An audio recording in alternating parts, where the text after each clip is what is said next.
Today, we're diving into a wildly entertaining action drama comedy called Big Brother.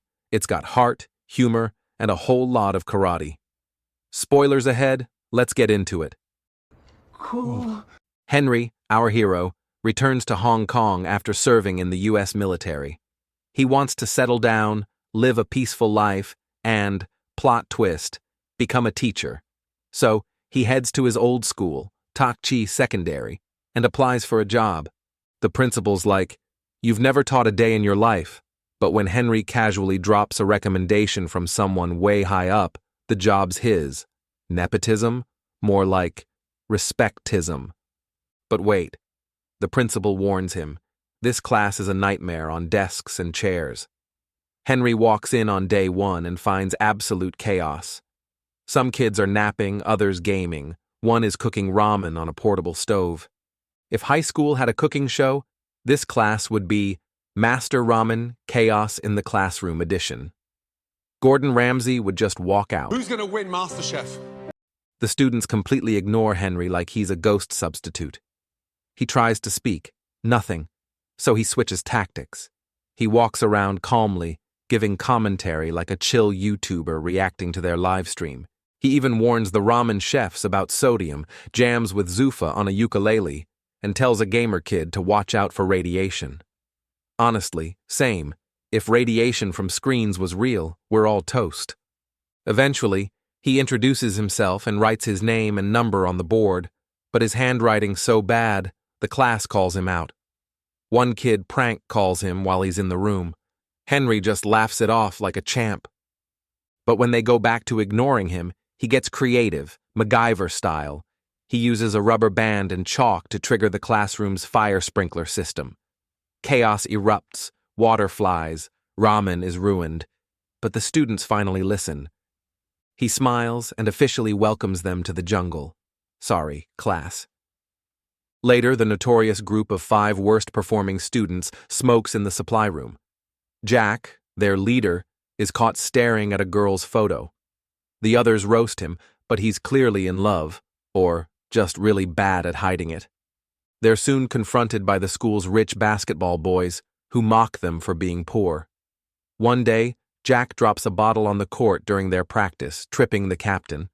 The group laughs, until Miss Liang assigns them detention. To escape it, they prank her and run away. Honestly, the amount of cardio in this movie qualifies as PE credits. Meanwhile, the school principal is panicking. Funding is about to get cut. Inspectors arrive for a surprise visit just as the students set up a bucket prank for Henry. But with military reflexes, he dodges the falling water like a boss. Henry then takes Jack's cigarette pack and asks Zuffa to name its ingredients. When he gets it right, Henry says, "Cool, you can skip class." Suddenly, everyone wants in on the science lesson. So he hands them all a cigarette, not to light up, but to analyze.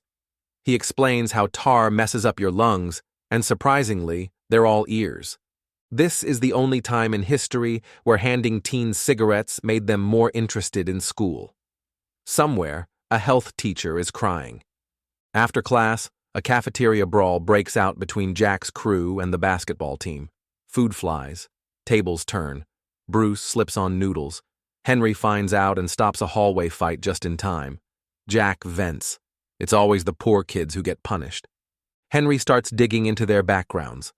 Zuffa's a Pakistani kid unfairly targeted by cops. Dinan was raised like the son her dad never had. Bruce and Chris have an alcoholic father and a missing mom. Jack? Still a mystery. Soon we see Jack working as a waiter. He tries to steal a lighter from a gangster named Jian Ying. Spoiler, it goes badly. Jack gets caught, roughed up, and recruited as a food delivery guy. Because that's how every Uber Eats job starts, right?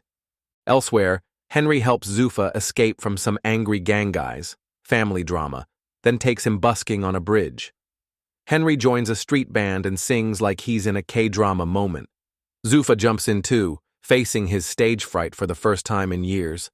Back at home, Bruce and Chris's dad comes home drunk, again, and demands beer. When the boys refuse, he kicks them out.